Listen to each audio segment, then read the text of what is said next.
Alô, boa noite.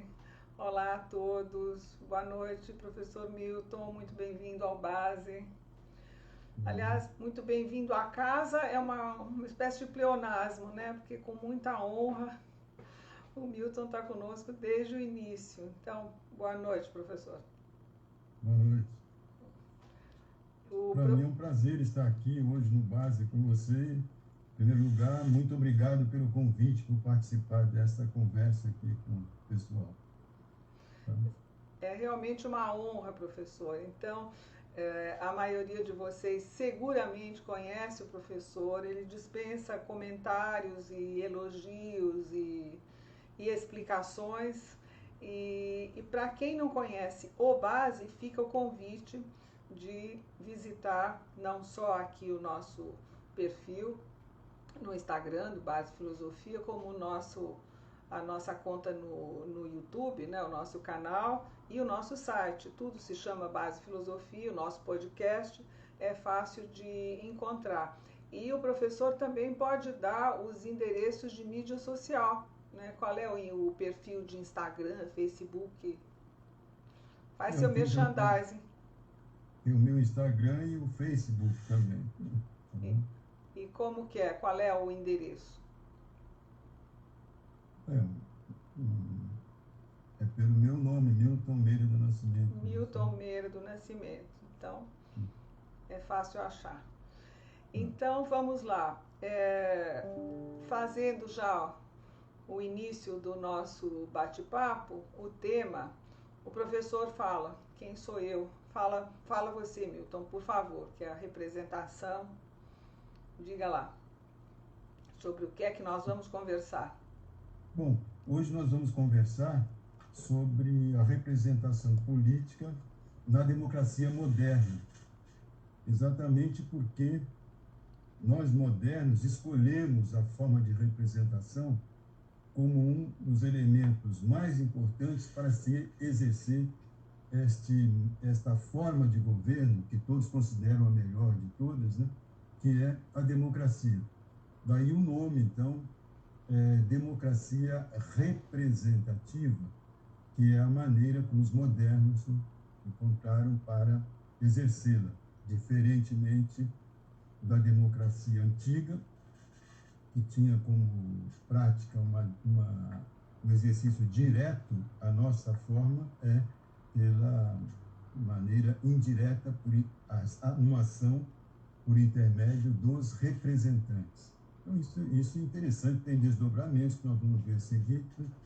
Resta saber o que significa isso, né? Quais são os limites desta representação, né? Quais são os defeitos, quais são os méritos desta forma de atuação, né? Dentro da democracia moderna. Tá? E para já eu perguntaria o seguinte, a pergunta pode parecer tola, mas a sua resposta seguramente não vai ser. Porque é que a representação política, porque é um tema e uma expressão que parece banal, faz parte do nosso dia a dia, do nosso imaginário comum, e a gente às vezes não dá atenção a isso. Por que a representação política é tão importante para a democracia? Exatamente porque na modernidade, enquanto que na antiguidade clássica, uma forma de exercício da democracia era pela maneira direta, ou seja, as decisões se faziam, por exemplo, como na Grécia, na ágora, né, na praça pública. E é claro que essa forma direta não é possível nos tempos modernos, pelo número imenso de pessoas que existem em cada país, né? Então, a maneira como nós escolhemos, né, por intermédio da representação, já como forma mais sistematizada, aparece na Inglaterra, no parlamento inglês, né, e depois se desenvolve até hoje na democracia representativa.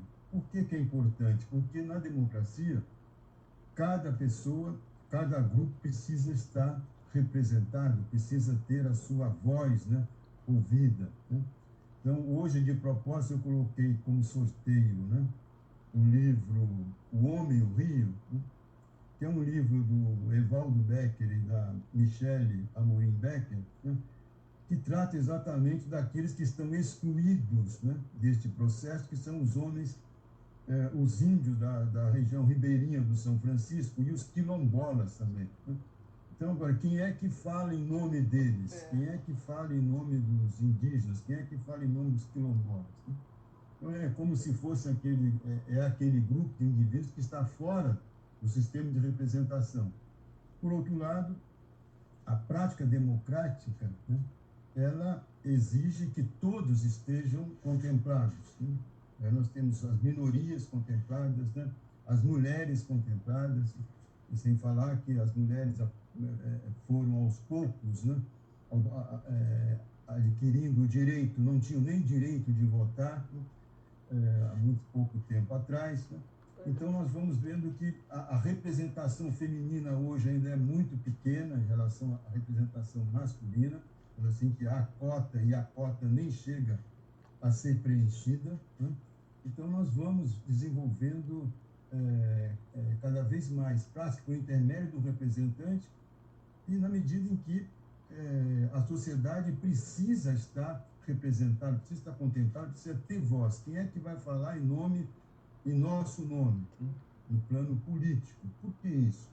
Porque no plano político, né, o que está em jogo, né, é a produção do bem comum, do bem comum. E quando nós elegemos os nossos representantes, nós partimos de situações concretas, situações muito bem definidas por grupos de interesses bastante definidos, né? Acontece que, a partir do momento que nós elegemos, por exemplo, um deputado federal, né, este deputado federal não vai ser o representante do grupo que o elegeu apenas, né? Ele vai ser o representante de todos os brasileiros. Da mesma forma, quando se elege um presidente da República, ele não vai ser eleito só por aqueles que deram voto nele. Ele não vai governar apenas para aqueles que votaram nele, né? Ele vai governar para todos, para os que votaram contra, os que votaram a favor também. Então, essa é uma situação bastante interessante, mas que é preciso analisar as suas entrelinhas, as suas questões mais importantes. E hoje nós vamos ainda conversar um pouco sobre dois autores que foram extremamente importantes no pensamento político para se pensar a questão da representação política. Um deles é o Thomas Hobbes, autor do livro O Leviatã, que é a sua obra principal, e Jean-Jacques Rousseau, autor do Contrato Social, Discurso sobre o Origem da Desigualdade e outros, né? E esses dois autores são extremamente importantes para se pensar a representação. E você vai contar para nós por que eles são importantes, né? Porque essa são. É uma questão, quando a gente lê o Leviatã, nós vemos lá um capítulo que se chama Das Pessoas e Coisas Personificadas. E ali o Hobbes nos dá uma aula do que ele entende por representação. Portanto, um advogado nos representa numa causa, né? O ator nos representa no teatro, né? Faz uma representação teatral, então ele vai distinguindo as várias formas de representação até chegar na representação política. E quando ele desenvolve uma comparação muito interessante, né? Por isso que ele é importante para se pensar, ele diz o seguinte: aquele que nos representa é um ator.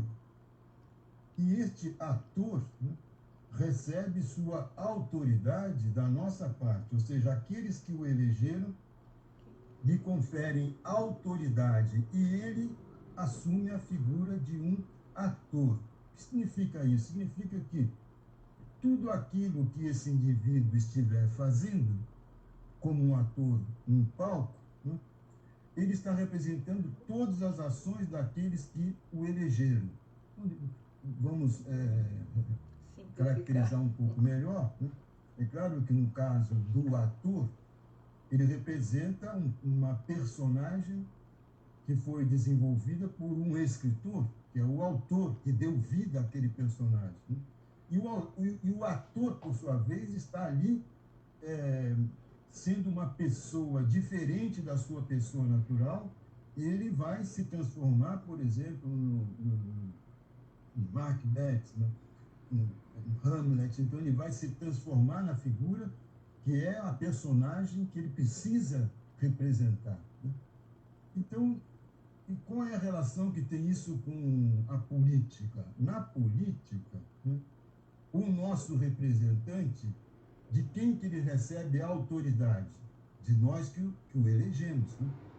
Então, ele é como se fosse um ator, de tal modo todas as ações que ele desenvolve, né, estão autorizadas por nós. Nós autorizamos que ele haja no nosso nome, né? Agora, é claro que isso é o Hobbes, né? É o Thomas Hobbes, né? Mas, segundo Hobbes, isso aí tem um preço bastante alto, né? Qual é o preço? É o seguinte: se nós decidimos, né, transferir o nosso direito de governar a nós mesmos para um homem ou para uma assembleia de homens, né, é claro que o resultado disso tudo é o seguinte: ele diz com todas as letras, a partir deste instante, né, aquele que é o representante que recebeu esse direito que nós conferimos a ele, né, esse representante, né, ele é o soberano, ou seja, ele é a autoridade suprema. E depois, ele diz o seguinte: o resto são os súditos. O resto. Ou seja, neste quadro, nós somos o resto. Mas este resto que deu ao soberano autoridade. Ou seja, na base do processo, houve um momento extremamente, digamos assim, democrático, de conferir a ele até a nossa liberdade. E aí eu introduzo já a crítica feita pelo Rousseau, que é o seguinte: olha, né, se nós fizermos isso, né, nós vamos estar abrindo mão daquilo que nos é mais sagrado, que é a nossa própria liberdade, né?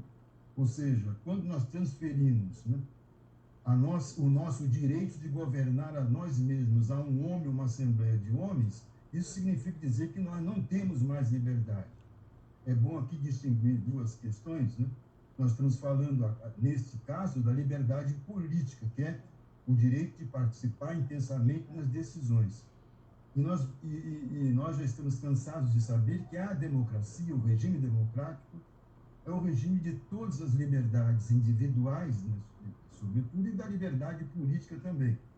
Então, se nós podemos fazer o que quisermos, né, sem atrapalhar o outro, evidentemente, nós temos a liberdade de pensamento, liberdade religiosa, né, liberdade de expressão e tantas outras mais, né, essas liberdades nos diz respeito como indivíduo. Agora, enquanto participantes da vida pública, né, é que nós temos o exercício da nossa liberdade política. E, neste caso, diz o Rousseau, se nós transferirmos tudo ao nosso representante, nós não teremos nada do outro lado, que é a nossa liberdade política.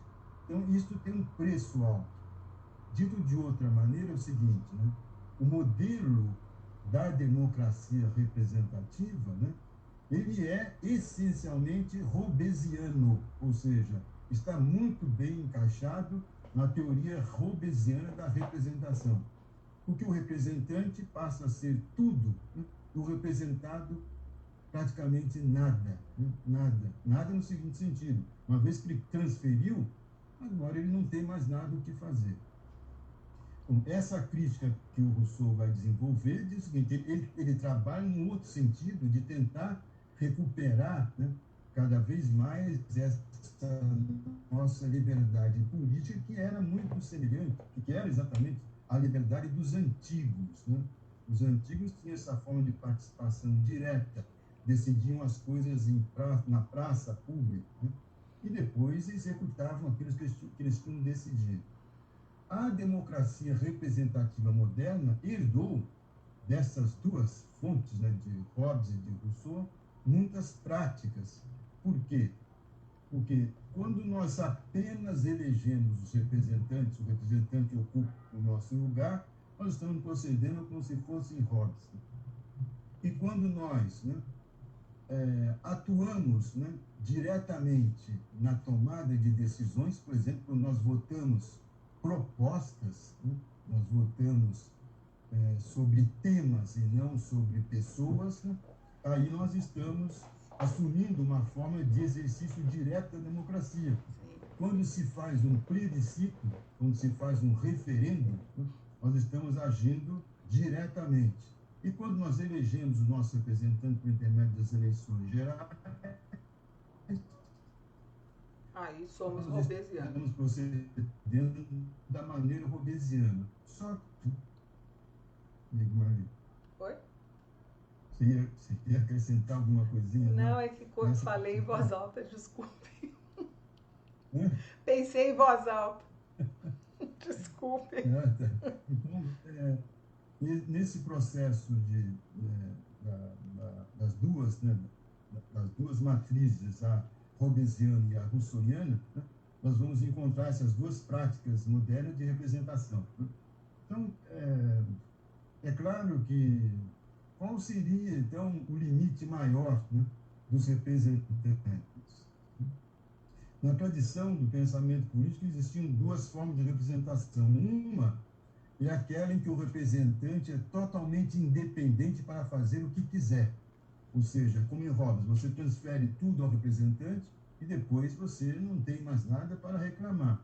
Se ele decide sobre coisas e vai decidir sobre coisas importantes sobre a sua própria vida, né? Evidentemente que ele não tem o direito de matar as pessoas, ele tem uma série de limitações, né? Não pode pedir que você se mate também. Sim. Então, é claro que ele tem seus limites, mas ele tem uma ação praticamente absoluta, né, de controle das opiniões, etc. Então, ele é um poder absoluto. Então, neste quadro, a nossa liberdade política é praticamente nula. Né? É nula. Ela não existe. Nós não temos, né, a possibilidade, né, de interferir nas decisões dos representantes. Então, eles estão totalmente independentes. Um outro formato é que o representante só vai decidir sobre aquilo que já é dado. É como se fosse uma procuração. Por exemplo, eu posso passar uma procuração para um advogado vender a minha casa, mas ele só tem a autorização para vender a minha casa, não outra autorização. Ou então, posso passar ao advogado autorização de plenos poderes para fazer tudo. É como se eu não existisse mais. Como se eu não existisse. Ele está agindo inteiramente no meu lugar. Então, se eu viajar e ele vender o meu terreno, vender a minha casa, vender o meu carro, eu não tenho mais nada a reclamar, porque eu passei para ele uma procuração com plenos poderes. Eu não teria nada a reclamar. Fora isso, né, é claro que essa autorização, que seria uma espécie de mandato imperativo, você está autorizado só a fazer tais e tais coisas e não outros. É como numa assembleia estudantil, você elege delegados para conversar com o presidente da República. Esses delegados, estão autorizados a falar só aquilo que foi decidido em assembleia, não mais do que isso.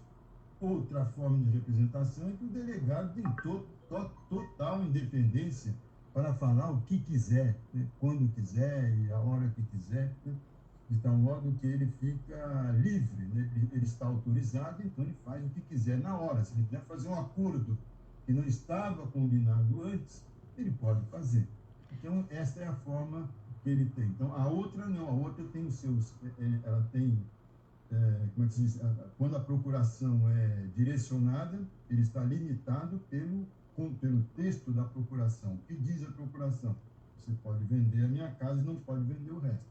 Então, assim é, e assim foi, né, a tradição política vai identificar essas duas formas, o mandato livre e o mandato imperativo. No mandato imperativo, o representante age exatamente daquilo que foi combinado antes. Então, mas aí cabe uma pergunta, se eu puder te interromper.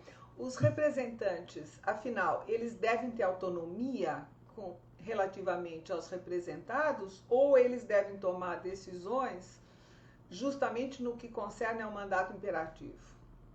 Ora, então, no nosso caso, o representante tem autonomia relativa. Por quê? Ele está limitado pelo texto constitucional.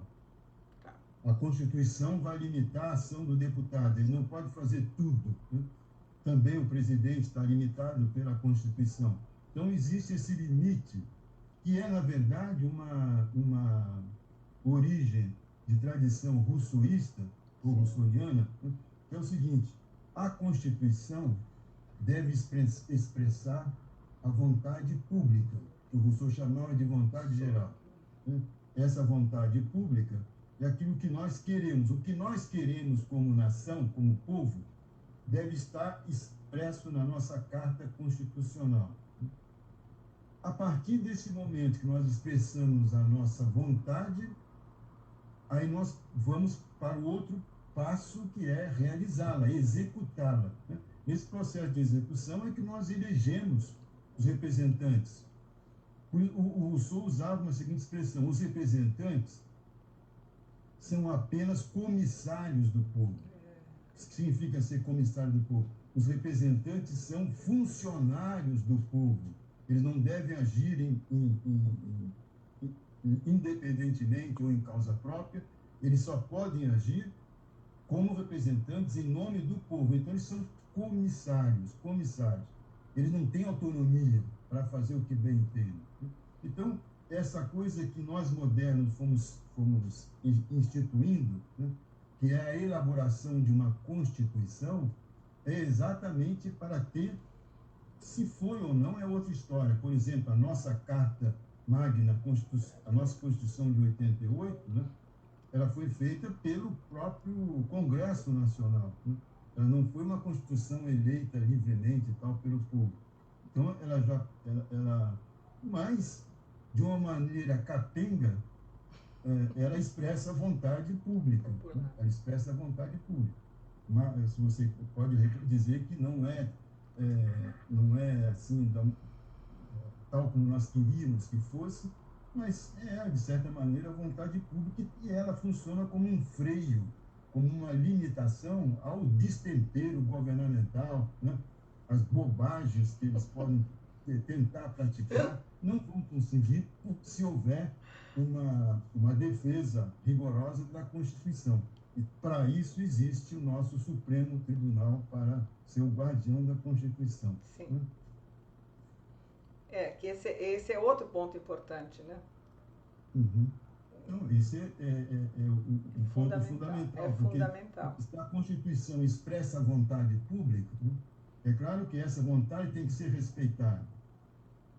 A vontade, quando você faz uma Constituição, e por isso, quando você tem todas as PEC, que são emendas constitucionais, as emendas à Constituição, que são decididas pelo próprio Congresso Nacional, se nós fôssemos voltar às práticas da democracia direta, seria preciso referendar, ser referendadas pelo povo, porque você está mexendo na Constituição. E a Constituição é resultado da vontade pública, não pode ser mexida de qualquer maneira. Então, tipo, uma reforma constitucional não é fácil para ser feita, precisa de 2/3 e tal, né, do Congresso Nacional. Então, é muito mais difícil você reformar a Constituição, porque a Constituição representa a vontade popular. Né? A vontade, eu digo, representa, seja de que maneira ela foi feita, mas representa a vontade popular. É aquilo que funciona como um freio aos desmandos dos parlamentares e do governo também. Assim, quando o Rousseau disse que o povo inglês não era livre quando escolhia os membros do parlamento, ele queria dizer o seguinte, né? Ele pensa que é livre, mas não é. Ele estava se referindo aí à liberdade política.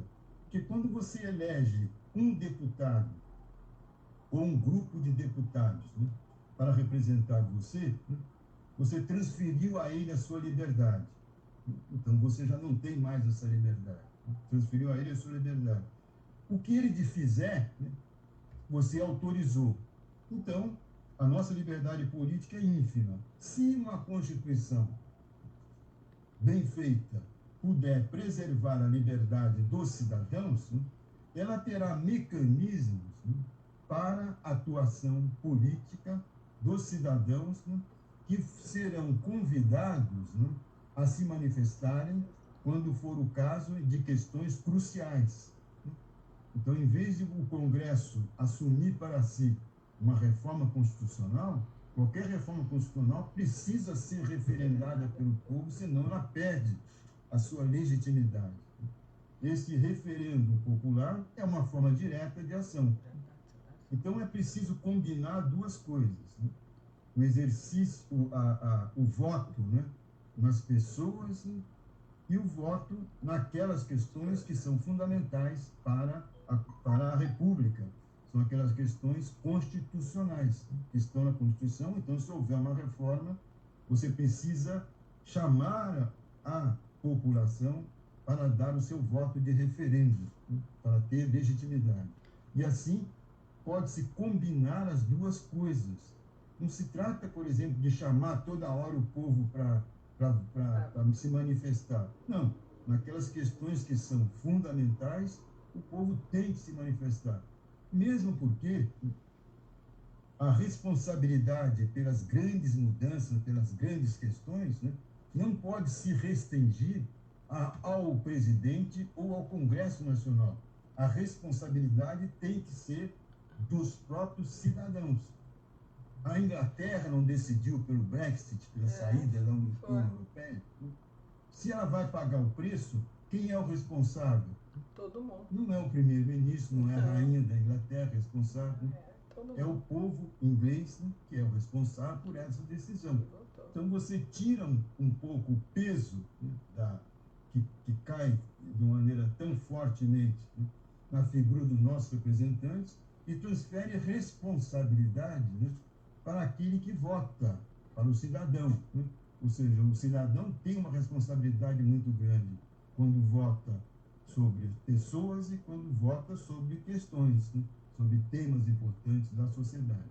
Então, ainda bem que nós temos esses limites, né, para a ação do representante. Ainda bem que nós temos, né, esses freios, né, a autonomia desenfreada de um representante qualquer. Porque se não for isso, né, o representante pode virar um ditador a qualquer instante.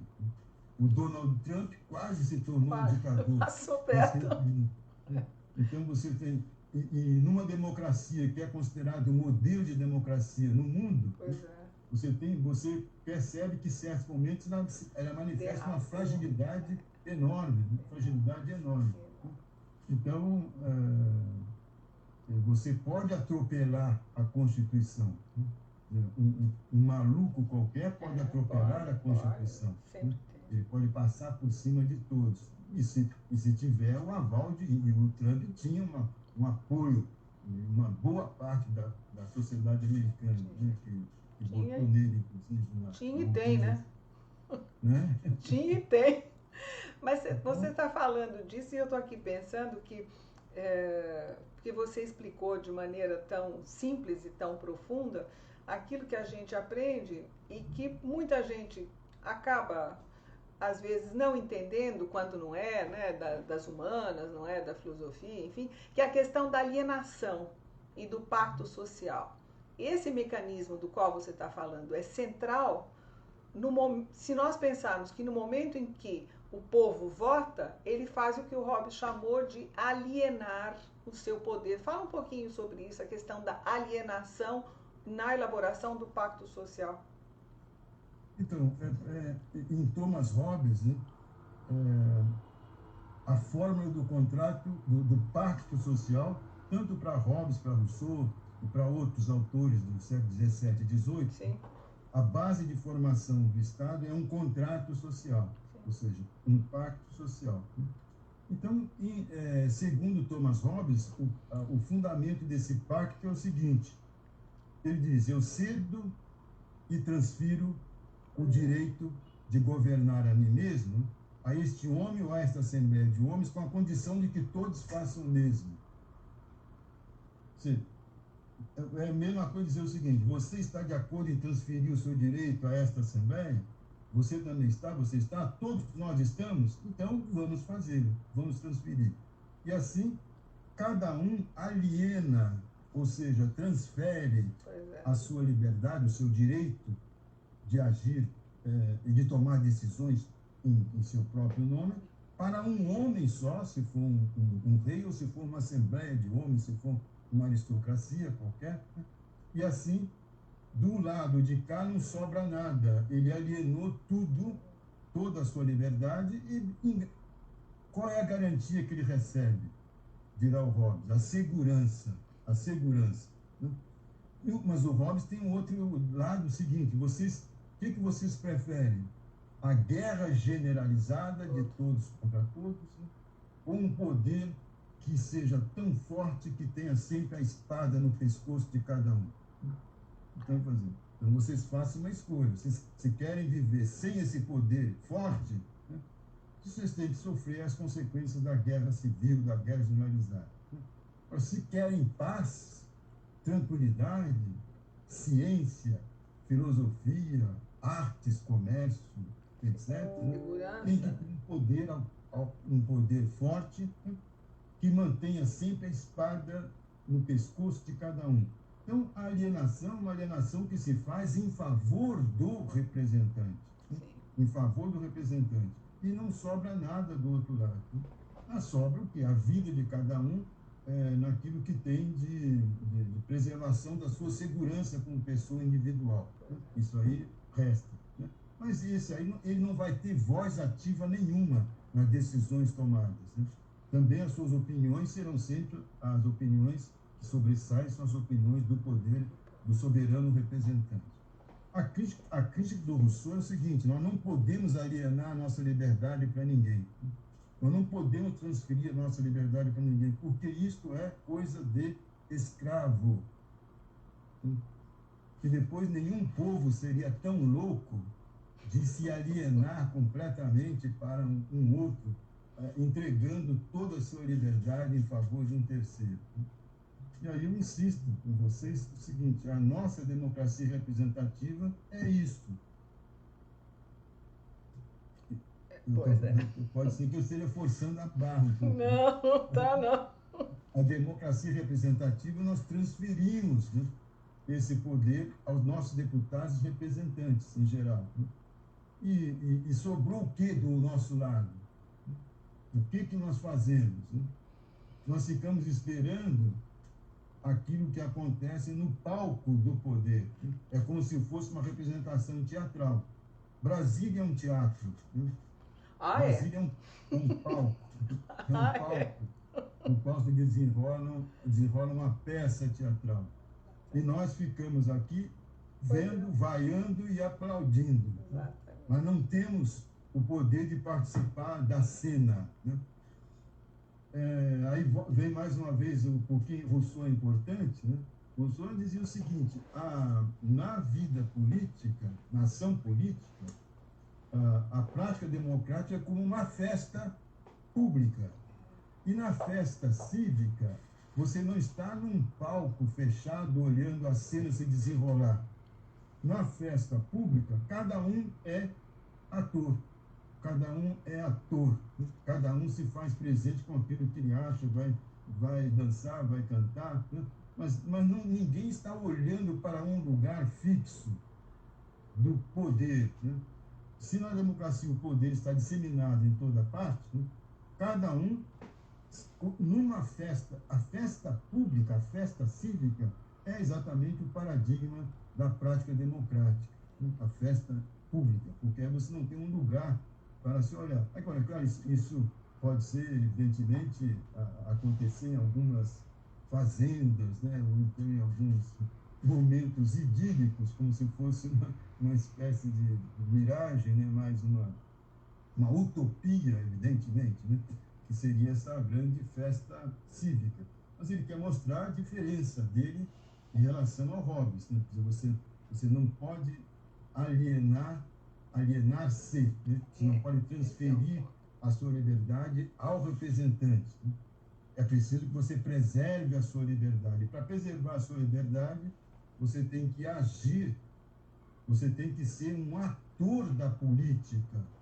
E por isso que em Rousseau o cidadão é tão importante. Quando usa a expressão cidadão, o cidadão é aquele que participa intensamente na vida da cidade. Aí a expressão cidade e cidadão, como na antiga polis e polites, né, da Grécia antiga. Então nós vemos aí uma prática bastante interessante, que é a prática quando se fala em cidadania, né? O que é cidadania? Cidadania é a prática constante do cidadão tendo em vista o bem público. Simples, né? Muito simples. Cidadania é a prática do cidadão tendo em vista o bem público. E não o contrário, né? A cidadania, assim como a política também, né? A política é a prática que leva sempre o cidadão a agir em favor de todos, né? Na busca do bem comum.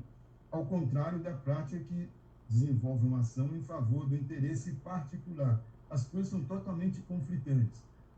Tanto assim que na Grécia dividia a vida doméstica, da oikia, e da polis, que é do lugar do interesse público. E a casa é o lugar do interesse particular.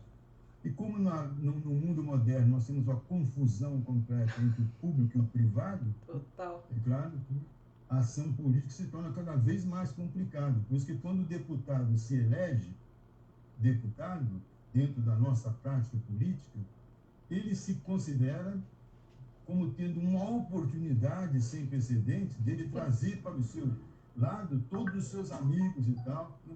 E começar a favorecer também os amigos dele, né, do outro lado, da maneira que ele puder, como se a política fosse uma ação entre compadres, entre amigos, né? E a política não pode ser uma ação entre amigos, entre compadres. A política é uma ação coletiva que envolve sempre o bem comum, o bem público. Ao contrário, né, dessa ação que leva sempre à busca do interesse particular. Se eu soubesse também. Diga. Desculpe, se eu soubesse que o eco do que você está dizendo chega em Brasília, eu pediria para você repetir esse final. Sobre essa questão. Esse compadrio, esse uso esse favorecimento, essa inversão cruel. Essa forma que nós estamos acostumados a ver no nosso país, né? Que a política é sempre uma política de amigos e compadres, né? E quando não é de lobby empresarial também, claro. E da bancada, né? De grandes empresas também, né? Que tem interesse. E quando se fala, né, não é só aqui, também nos Estados Unidos funciona assim, que o lobby é uma prática corriqueira e, portanto, saudável na política, eu acho que totalmente isso é um absurdo completo. Um absurdo completo, porque você não vai a Brasília para defender a sua empresa em particular.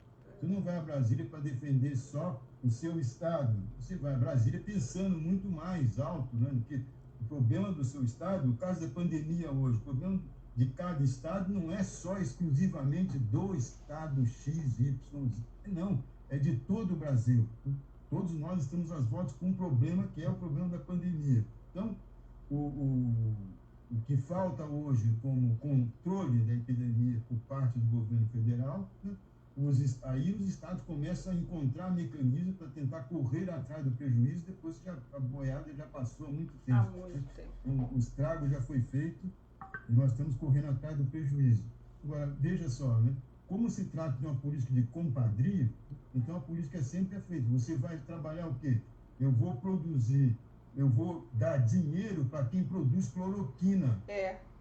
Eu dou dinheiro para quem produz cloroquina. Quanto um absurdo como esse, né?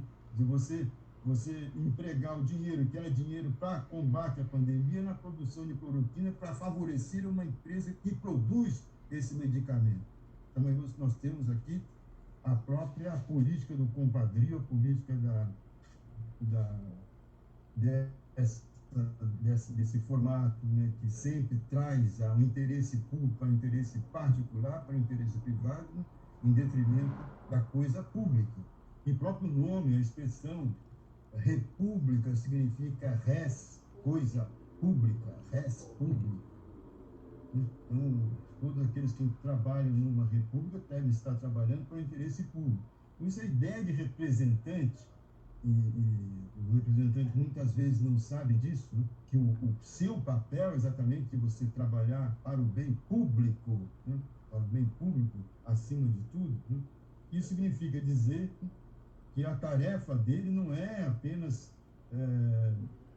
responder ao seu eleitorado, né? Não é responder ao seu eleitorado. Se ele foi eleito por um quadro específico da população, uma parte da população, depois de eleito, ele não pode mais ser apenas o representante daquele pequeno grupo que o escolheu. Que o levou até lá, né? Representante de todos ao mesmo tempo. Então, são esses os elementos, né, que eu achei por bem desenvolver. Não sei, temos mais alguma coisa, Maria? Eu acho que não, mas eu estou justamente aqui falando com o pessoal da agência, porque você conhece a minha genialidade para lidar com rede social. Eu estou aqui perguntando para eles se... porque nós temos, veja, 15 minutinhos, Milton. Então, se alguém tiver perguntas para fazer, tem que fazer agora, porque depois nós temos o sorteio do livro para quem ficou conosco até o final, e nós vamos fazer daqui a pouquinho, senão a gente estoura o tempo e a coisa fecha, a gente automaticamente não... Nós temos algum tempo ainda ou não? Temos algum tempo. Eu estou aqui perguntando se tem perguntas, se alguém quiser fazer perguntas, mas você, enquanto eles veem isso no chat, você pode falar mais. Nós temos mais 15 minutinhos para tudo.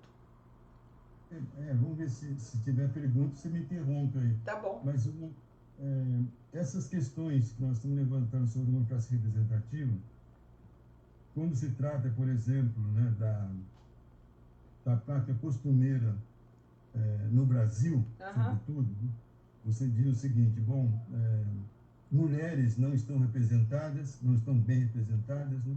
Negros não estão bem representados, né? LGBT não estão bem representados, evidentemente, né? Mas isso tudo é porque a tradição política, primeiro, foi uma tradição extremamente masculina. Começa com essa totalmente masculina, que vai incluindo as mulheres aos poucos, né? Então você tem essa eliminação logo de saída. Você olha o Congresso Nacional Brasileiro, ele é extremamente masculino, né?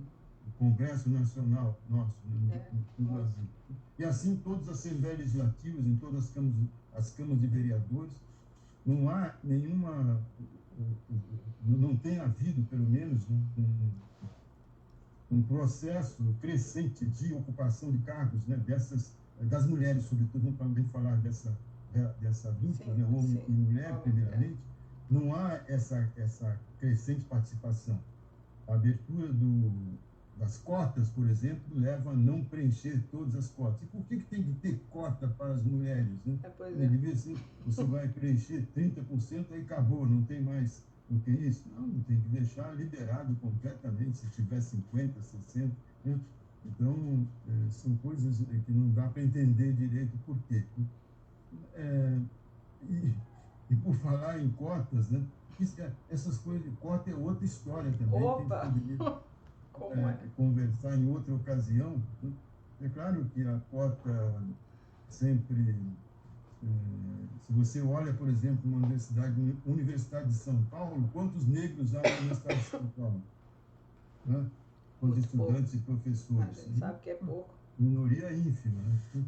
Então, ou seja, os negros não estão representados na estrutura universitária brasileira de maneira consistente, numa sociedade que é meio a meio, brancos e negros, né? Praticamente no nosso caso brasileiro. E assim, vamos vendo várias outras situações, né? Nas empresas, por exemplo, negros têm como grandes gerentes de empresa, não existe, né? Se conta nos dedos. Então, são formas de expressão que a sociedade, como diversificada e múltipla, ela precisa ter forma de representação dessa diversidade. Então, daí a ideia da representação interessante para pensar a democracia, porque o importante é você aquilo que eu acho que o Ludmilla fala, do lugar da fala de cada um, né? Para você estar, como é que você tem a possibilidade de estar presente se você não tem como ninguém que fala por você, ou você não tem, você mesmo, a sua fala não chega a lugar nenhum, né? Então, é claro que nós temos que encontrar os mecanismos, né, para que todos os segmentos diferentes estejam representados no espectro político, na Câmara dos Deputados, no Congresso Nacional. Além disso, né, por exemplo, existe uma outra... Essa confusão entre o público e o particular, ela tem consequências numa visão que faz com que muitos partidos, né, por exemplo, você tem uma religião particular, aí você cria um partido ligado à religião. Uma bancada, né? Esse partido no Congresso vai ser a bancada religiosa tal, não sei quantos tem, né? Depois você tem a bancada da bala, a bancada não sei das quantas. Então, você tem várias bancadas como se fossem setores que estão ali para representar aquele grupo o que correspondente. O que é exatamente a negação da política. É a negação da política, né? Se você, por quê? Se você tiver, por exemplo, um partido religioso, e se ele for vencedor numa eleição, ele vira o Estado fundamentalista. Ele vai excluir todas as demais, né? Como é que um partido religioso pode se apresentar com uma proposta política religiosa se ele não tiver incluído dentro da sua própria estrutura programática a tolerância religiosa, por exemplo? Sem falar que a República é laica, né? A República é laica. Esse é o ponto que aqui se costuma esquecer, né? A República deve comportar todas as diferenças religiosas, né? Todas as diferenças ideológicas também, né? Todas as diferenças de gênero, de raça, etc. Então, essas diferenças contempladas no espectro da representação, aí nós vamos nos aproximando cada vez mais de uma prática saudável de democracia. Enquanto não houver essa possibilidade de você ter representações dos segmentos mais diferentes da sociedade, nós não vamos ter uma vida democrática saudável. Não. Eu quero também levantar uma questão interessante. Quando a gente pensa em política, vida partidária, tá? Por que a política é tão denegrida? Por que se fala tão mal da ação política? Porque simplesmente a ação política passou a ser um negócio.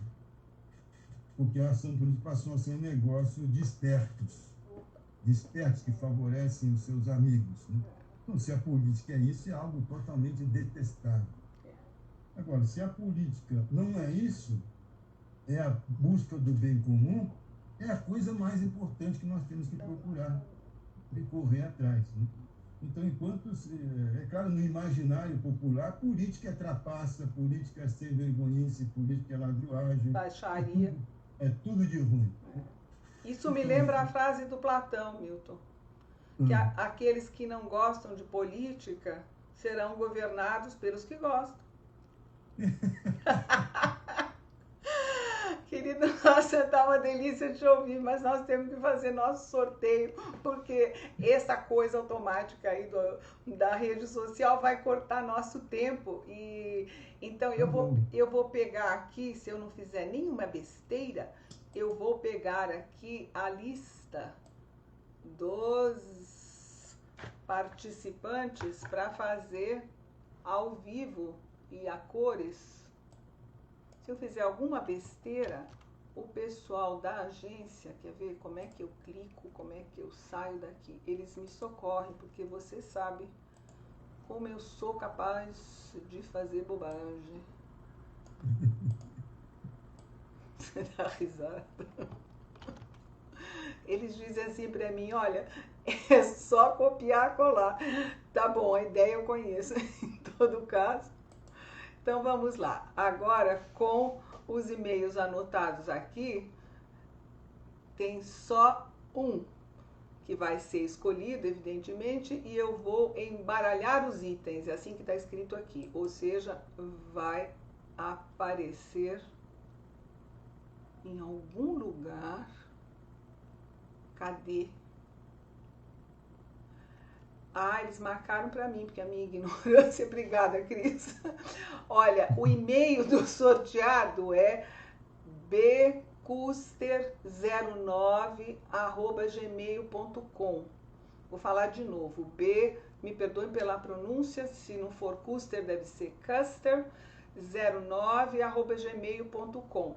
E essa pessoa sorteada tem 48 horas para mandar um e-mail para nós ou uma mensagem pelo Instagram. O meu e-mail pessoal é Marli com Y, @basefilosofia.com.br.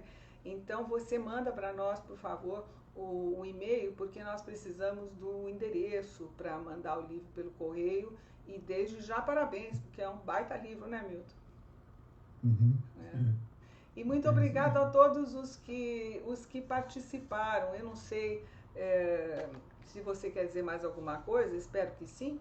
E os que ainda não conheciam o Base, fica aquele convite de início, deem uma olhadinha no site, até porque tem muita coisa gratuita. Tem um blog cheio de coisas, tem uma revista cheia de coisas, o nosso podcast, toda semana a gente sobe conteúdo novo. Eu acho que o pessoal da agência está tentando me dizer alguma coisa, sinal que eu estou fazendo bobagem. Eles puseram o site aí, que é Base Filosofia. E Milton, de novo, super obrigado. Espero que seja só o primeiro bate-papo de vários. E faça seu comentário final, por favor. Eu só quero agradecer essa oportunidade a você e parabenizá-la também pela formação do Instituto Base Filosofia, porque aí nós temos um canal sério, né, de abordagem dos temas de filosofia, cursos, palestras e tal, e futuramente talvez um curso sério, né, de longo, né? Sim, esperamos. Então, e com um quadro de docentes também bastante qualificado, então eu acho que nós temos todas as condições de desenvolver, vocês propiciaram, evidentemente, né, todas as condições para desenvolver um ótimo trabalho nesse instituto, com todas as dificuldades que temos tido e tal. Pois é, que não são poucas. Essa situação nova, então, é muito difícil. Mas muito obrigado pela oportunidade. Milton. Obrigadíssima. Foi um grande prazer e uma grande honra. Muito obrigada. Obrigada a todos vocês que participaram. E olha, se quiserem mandar perguntas pelo Instagram, pela rede social, por exemplo, teve gente que escreveu há pouco tempo dizendo: eu quero entender mais sobre Hegel, não sei o quê. Mandem, porque aí a gente fala com gente craque, como o professor Milton. É difícil, mas tem gente quase tão craque como ele, que a gente pode tentar discutir os assuntos com vocês, tá bom? Muito obrigada, boa noite a todos. Tchau. Tchau, Milton.